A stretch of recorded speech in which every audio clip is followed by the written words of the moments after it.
Hey guys, today we're going to take a look at building the major scale using the circle of fifths.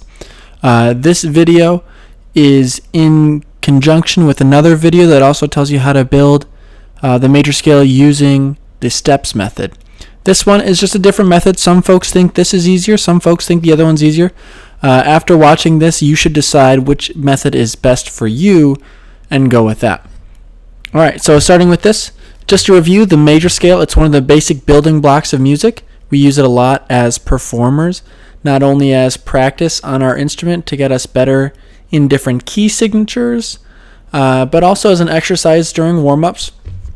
As a composer, we use the major scale all the time. We use aspects of the major scale to help build chords, to help make any runs or licks or anything like that.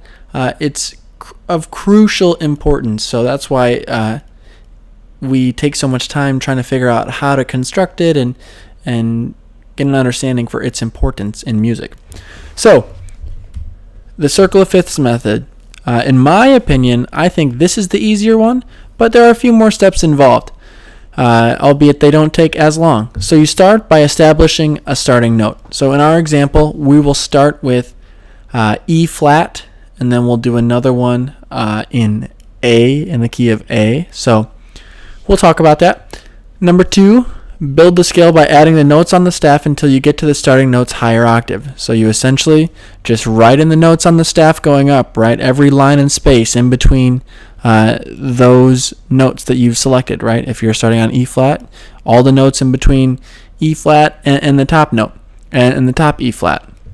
Then find the key signature of the starting note using the circle of fifths.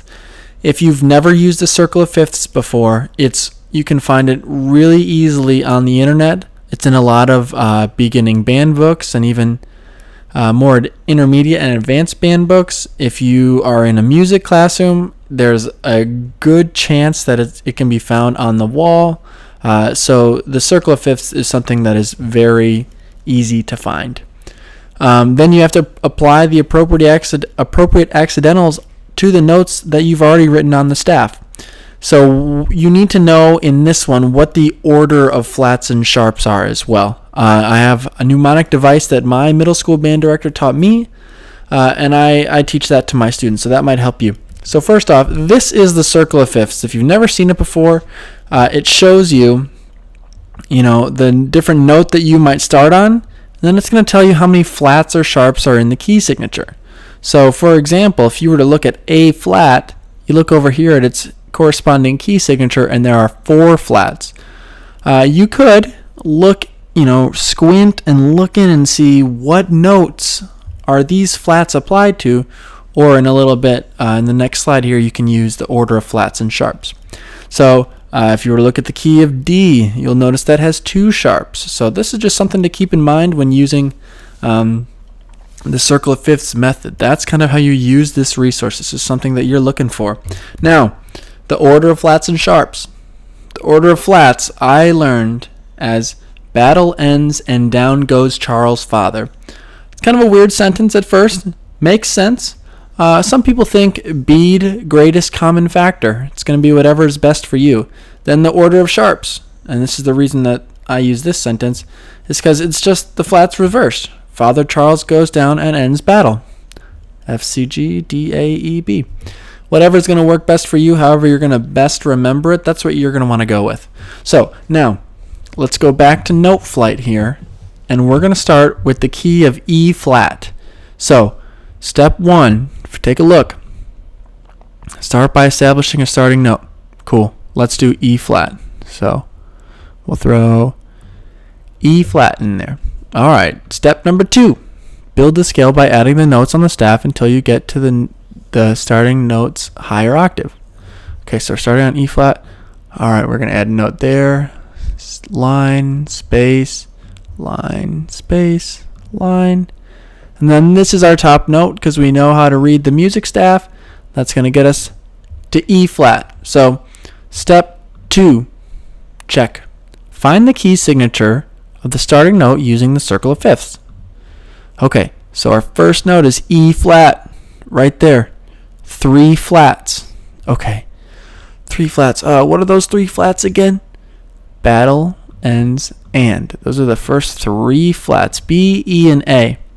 So let's find, okay, we got B flat here. We throw a flat on there. We've got, so battle, ends, E. All right, we've got that here and here. If that's a note you're starting on, you got to make sure to get both of them, right? So battle, ends, and.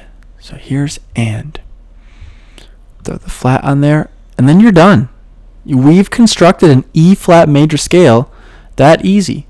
Now look at, if we go ahead and listen to this. Oh, that is that major scale that we've really come accustomed to learning. Let's do another example. Step 1. Let's establish the starting note. Starting note. Let's go with A. All right. Oh, no, not that. There we go. We're going to start with A. Okay, next.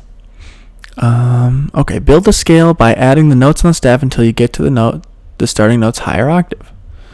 All right, so we're going to go space, line,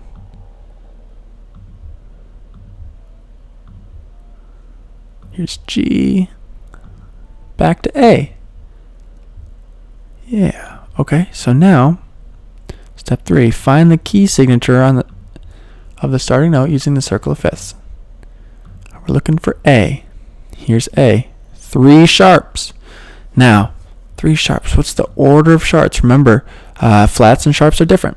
Father Charles goes. So we've got 3. So Father Charles goes. F, C, G. So Father, there's F. Throw a sharp on there. Father Charles. We got C right here. And so Father Charles goes. Here's G right here. Now if we play this, it should sound like a major scale.